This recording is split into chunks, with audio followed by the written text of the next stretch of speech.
you open the doors of King Salman International Airport, you will immediately recognize the city of Riyadh. So you will recognize the roots. And this is fundamental for the Vision 2030 because it's going to be the entrance point that it will attract the people to go to the different giga projects, the different cities. You want to go to Jeddah. It doesn't matter if you are in Riyadh. You are going to have the connection. You are going to feel what is going to be the Saudi proud. In addition to that, we're going to be the connecting point with the different giga projects in the city, like Dirija, like Khadija. So this is going to help us to grow the investments that they are happening there. We are very, very supportive of the Vision 2030, and the entrance as the first step, at the final step for every visitor in the kingdom is fundamental for us to have the airport that is going to support the vision. Okay, collaboration between public and private sectors. We've heard a lot about that when we talk about King Salman Airport. Can you elaborate on that, and how is the collaboration between private and public sectors? Absolutely. As an airport, yes, we have a funding that is given us by the Public Investment Fund, but at the same time, it's many opportunities for the private sector to come. So, you are talking about from the utilities opportunities, from the warehousing, from the MROs. It's a lot of areas that were strategically developed in the detailed master plan that was presented today for the private investors, private investments to come into the kingdom.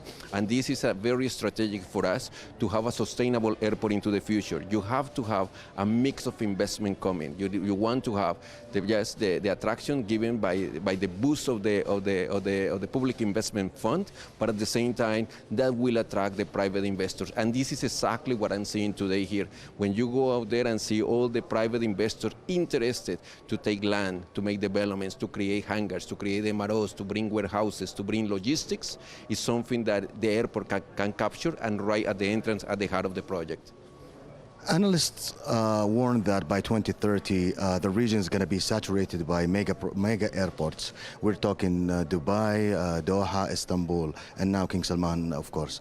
From a user perspective, how is King Salman Airport is distinguished? And from an economic point of view, is it still there is an economic case for that? I will say it's great news for the region, number one. As during the presentation, we show that within 8 hours we can reach 60% of the global population. That's what is making today Dubai and Doha in a good position.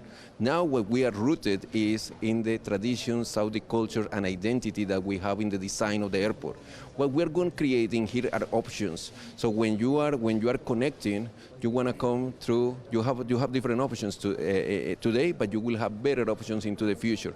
And Riyadh will be one of the options, and we want to become the preferred option for any connection for international passengers. And would that still be making profits for Riyadh Airport?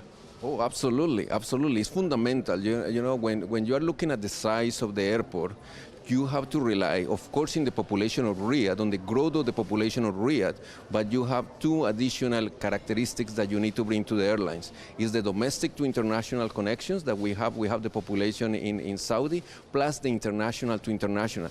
That will create more destinations for the airlines, and this is something that we're working with the airlines in order to achieve this success.